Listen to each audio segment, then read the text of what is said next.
سیلاب زدگان کو امداد کی عدم فراہمی پر مختلف حلقوں کی جانب سے حکومت کو مسلسل تنقید کا نشانہ بنایا جا رہا ہے، جبکہ حکومت بار بار عالمی برادری سے مدد کی اپیلیں کر رہی ہے۔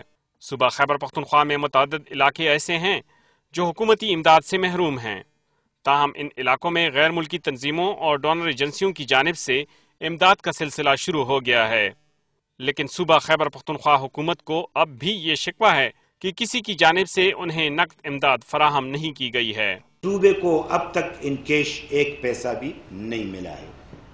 خیبر پختونخوا میں سب سے بڑی تباہی ہوئی ہے اور سب سے پہلے تباہی ہوئی ہے، لہٰذا سب سے زیادہ پیسہ، سب سے پہلا پیسہ خیبر پختونخوا کو ملنا چاہیے۔ سیاسی جماعتوں نے بھی اپنے طور پر امداد کی فراہمی کا آغاز کر دیا ہے۔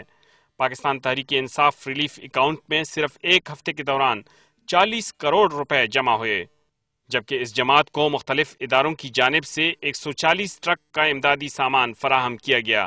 پاکستان تحریک انصاف کے سربراہ عمران خان کے بقول ڈونر ایجنسیوں کو حکومت پر اعتماد نہیں رہا۔ بدقسمتی ہے اس ملک کی کہ لوگوں کو حکومت اعتماد نہیں ہے اور لوگ سمجھتے ہیں کہ اگر وہ پیسہ دیں گے تو وہ ادھر نہیں جائے گا جدھر لوگ چاہتے ہیں پیسہ جائے۔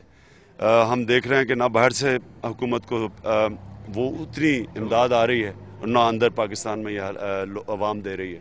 جنوبی افریقہ نے بھی متاثرین کو براہ راست امداد دینے کو ترجیح دیتے ہوئے نوشہرہ میں 1000 خاندانوں کو نہ صرف خیمے، راشن اور دیگر سامان فراہم کیا بلکہ ایمرجنسی سروس کی ٹیمیں بھی روانہ کیں۔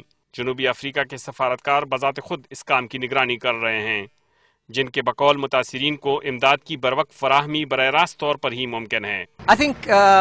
میں سمجھتا ہوں کہ غیر ملکی NGOs کا خیال ہے کہ متاثرین کو مؤثر طریقے سے امداد کی فراہمی صرف براہ راست امداد دینے سے ہی ممکن ہے، اس لیے انہوں نے خود کیمپ لگا کر لوگوں کو امداد دینے کا سلسلہ شروع کیا ہے۔ حکومت کی جانب سے متاثرین کو امداد ملتی ضرور ہے، مگر بدنظمی کے باعث وہ متاثرین تک پہنچ نہیں پاتی۔ حکومت جن اداروں پر عدم اعتماد کا اظہار کر رہی ہے، متاثرین انہی سے خوش دکھائی دے رہے ہیں۔ ممتاز بنگش، ڈان نیوز، نوشہرہ۔